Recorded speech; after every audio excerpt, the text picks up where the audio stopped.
कहानी एक नौजवान लड़के जिन सेवक से शुरू होती है, जो अपने माँ बाप और बड़े भाई यू सेवक के साथ एक नए घर में शिफ्ट होता है।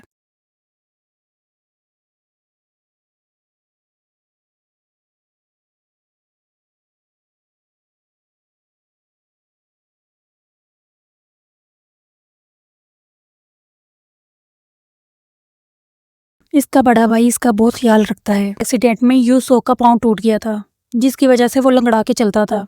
यू सेवक और जिन को एक ही कमरे में रहना पड़ता है, क्योंकि उसके हाउस ओनर ने अभी घर का छोटा कमरा खाली नहीं किया था, जिसमें जिन ने रहना था। खानदान बज़ाहिर खुश और नॉर्मल लगता है, लेकिन नया घर आम नहीं होता। इस घर में एक बंद कमरा होता है, जिसे खोलने की इजाजत किसी को नहीं दी जाती। रात के वक्त इस कमरे से अजीबोगरीब आवाजें आती हैं, जैसे कोई चल रहा हो या चीजें गिर रही हो। जिन सेवक डर जाता है, मगर इसके वालिदैन कहते हैं कि ये पुराने घर की आवाजें होंगी। यू सेवक अपने बड़े भाई को बारिश में लेकर बाहर चला जाता है। वो पहाड़ी के किनारे खड़े होकर इस मौसम को एंजॉय कर रहे होते हैं। जब वो बातें कर रहे होते हैं, तब यू सेवक के फादर का फोन आता है, जो इसे घर वापस बुलाते हैं। वो जिन को अकेला छोड़कर चला जाता है। एक रात अचानक कुछ नकाब पहने हुए लोग घर में घुस आते हैं और यू सेवक को अगवा करके ले जाते हैं। जिन सेवक कुछ नहीं कर पाता। वो लोग पुलिस में रिपोर्ट दर्ज करवाते हैं, मगर कोई सुराग नहीं मिलता। 19 दिन गुजर जाते हैं। फिर अचानक यू सेवक वापस घर आ जाता है। यू सेवक को पिछले 19 दिन के वाकया याद नहीं थे। डॉक्टर का कहना था कि ये भूलने की बीमारी हो सकती है। इसमें घर वाले सिर्फ इंतजार कर सकते थे, लेकिन जिन सेवक को लगता है कि कुछ बदल चुका है। इसका भाई पहले जैसा नहीं रहा। वो कम बात करता है, आंखें चुराता है। जिन देखता है कि यू सेवक लेफ्ट की जगह राइट पांव से लंगड़ा कर चल रहा है। उसे शक हो जाता है। अगले दिन यू सेवक जब बाहर जाता है, तो जिन इसके पीछे जाता है। जिन टैक्सी में बैठकर अपने भाई का पीछा कर रहा होता है। यू सेवक एक जगह पर चला जाता है। वहां पर वो 2 लोगों से बात कर रहा होता है, जो पहले दिन ही पूछगिछ करने आए थे। यू सेवक जिन को पीछे से आकर बेहोश कर देता है। अगले दिन जिन जब उठता है, तो वो अपने ही स्टडी टेबल पर होता है। यू सेवक पास बेड पर सो रहा होता है। जिन जल्दी से उठकर खुद को बाथरूम में बंद कर लेता है। यू सेवक उससे पूछता है कि तुमने खुद को बाथरूम में क्यों बंद किया है, जिस पर जिन उसको कल रात का वाकया बताता है। यू सेवक उसे कहता है कि ऐसा कल कुछ भी नहीं हुआ जैसा तुम बता रहे हो। फिर जिन वॉशरूम से निकलता है। उसके हाथ में एक स्टील का पाइप होता है। यू सेवक उसको शांत करवाने की कोशिश करता है। उसके बाद यू सेवक उसे कहता है कि जैसा तुम कह रहे हो वैसा कुछ नहीं हुआ, लगता है तुम अपनी दवाई लेना भूल गए हो। तो जिन इस बात को याद करता है कि हाँ, इसने कल दवाई नहीं ली थी, जिसके बाद वो खामोश हो जाता है। यू सेवक जब अपने घर वापस आता है, अपने नकली माँ बाप को देखता है, तो इसका नकली भाई इसे बताता है कि कुछ 20 साल पहले यहाँ एक टीनेज लड़की और इसकी माँ का कत्ल हुआ था। जब कोई ठोस सबूत नहीं मिला, तो पुलिस ने इस केस को बंद कर दिया था। इस कातिल को ढूंढने के लिए नकली यू सेवक को काम पर रखा गया था। तहकीकात के बाद पता चला कि वो कातिल कोई और नहीं, जिन ही था।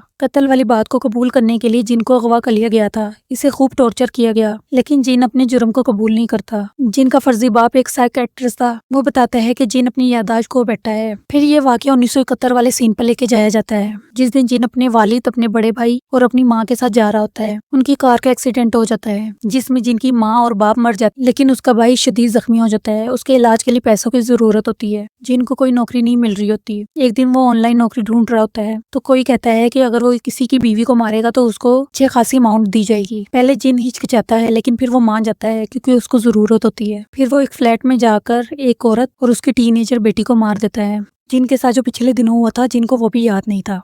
पुलिस जिन का सारा डेटा निकलवाती है। के मुताबिक जिन 1977 में पैदा हुआ था, लेकिन जिन कहता है कि मेरी उम्र अभी 21 साल है, जबकि वो उम्र के हिसाब से 41 साल का था। जिनकी बात सुनकर पुलिस वाले हंसना शुरू कर देते हैं, और तो एक पुलिस वाला कैलेंडर की तरफ इशारा करके कहता है ये 2017 चल रहा है।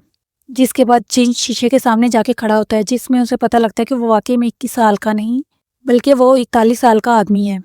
इसी वजह से इसके जो नकली माँ बाप होते हैं, इसको उस घर में लेके जाते हैं जहाँ उसने ये कत्ल किया था।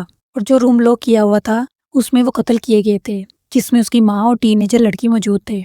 जिन हिप्नोटाइज था, इस वजह से उसे कुछ समझ नहीं आ रहा था कि उसके साथ क्या हो रहा था। इसीलिए उसे उस कमरे में से आवाजें आती थी, जो तकरीबन बंद रहता था। वो इस वजह से था क्योंकि वहां पर वो 2 इन्वेस्टिगेटर इन्वेस्टिगेशन कर रहे होते थे, जिसकी वजह से थोड़ी बहुत शोर शराबा हो जाता था। इसके बाद यूसुफ जिन को लेकर पुलिस स्टेशन में जा रहा होता है। जिन चलती हुई गाड़ी में से छलांग लगा देता है। जिन जैसे ही वहां से उठकर जाने लगता है, एक गाड़ी आकर उसे टक्कर मार देती है, जिसकी वजह से जिन का एक्सीडेंट हो जाता है और उसकी सारी पुरानी यादें वापस आ जाती हैं। जिन जब उस औरत और उस टीनेजर लड़की का कत्ल करता है, तब वहां पर एक छोटा बच्चा भी खड़ा होता है, जिसे जिन नहीं मारता। वो लड़का कोई और नहीं बल्कि यूसुफ ही होता है। तब एकदम से जिन की नजर एक तस्वीर पर पड़ती है, जहाँ पर वो देखता है कि उस तस्वीर में उस लड़की और बच्चों के साथ जो और कोई नहीं वही डॉक्टर था जो उसके भाई यूसो का इलाज कर रहा था। अपनी बीवी को मारने के लिए डॉक्टर ने जिन को हायर किया था। उसकी वाइफ के नाम पे इंश्योरेंस थी जो उसकी बीवी के मरने के बाद डॉक्टर को मिलनी थी। इस वजह से उस डॉक्टर ने ये प्लान बनाया था, लेकिन गलती से उसे उसकी बेटी का भी कत्ल हो जाता है। जब डॉक्टर वहाँ पर आता है तो डॉक्टर उसे कहता है, मैंने तुम्हें सिर्फ अपनी बीवी को मारने के लिए कहा था, लेकिन तुमने मेरी बेटी को भी मार दिया। जिसके बाद उन दोनों में हाथापाई शुरू हो जाती है और गलती से डॉक्टर को धक्का लग जाता है जिससे वो नीचे गिर जाता है। इस वाकये के बाद जिन का दिमाग पूरी तरीके से आउट ऑफ कंट्रोल हो जाता है और उसके दिमाग पर बहुत गहरा असर होता है, जिसकी वजह से वो अपनी ख्याली दुनिया बना लेता है। जिसमें दिखाया जाता है कि जिन एक हॉस्पिटल में एडमिट है। वहाँ पर यूसुक मौजूद होता है जो जिन को जहर का इंजेक्शन लगाकर मार देना चाहता है, क्योंकि जिन वही आदमी था जिसने उसकी माँ और बहन का कत्ल किया था और वो ये जानना चाहता था क्या इस कत्ल के पीछे उसका वालिद मौजूद है, जबकि जिन इस बात का कोई जवाब नहीं देता। यू उसे कहता है कि मैं तुमसे माफी चाहता हूँ, मैंने जो कुछ भी किया मुझे तुम माफ कर दो। जिस पर यूसुक समझ आता है कि जिनकी सारी यादाश्त वापस आ चुकी है, कि ये सब कुछ उसके वालिद ने किया था सिर्फ इंश्योरेंस के पैसों के लिए। यूसुक के पास जीने का कोई मकसद नहीं होता। वो खिड़की से छलांग लगाकर अपनी जान देता है, जिसके बाद जिन को इस बात की बहुत ज्यादा शर्मिंदगी होती है और वो अपने पास पड़ा हुआ इंजेक्शन खुद को लगा लेता है और वो वहीं पर मर जाता है, क्योंकि उसने जो कुछ भी किया है वो उस सबको बर्दाश्त नहीं कर पा रहा था। अगर आप इससे रिलेटेड मूवीज देखना चाहते हैं तो हमारे मूवी स्टोरी डेप्थ को सब्सक्राइब करें।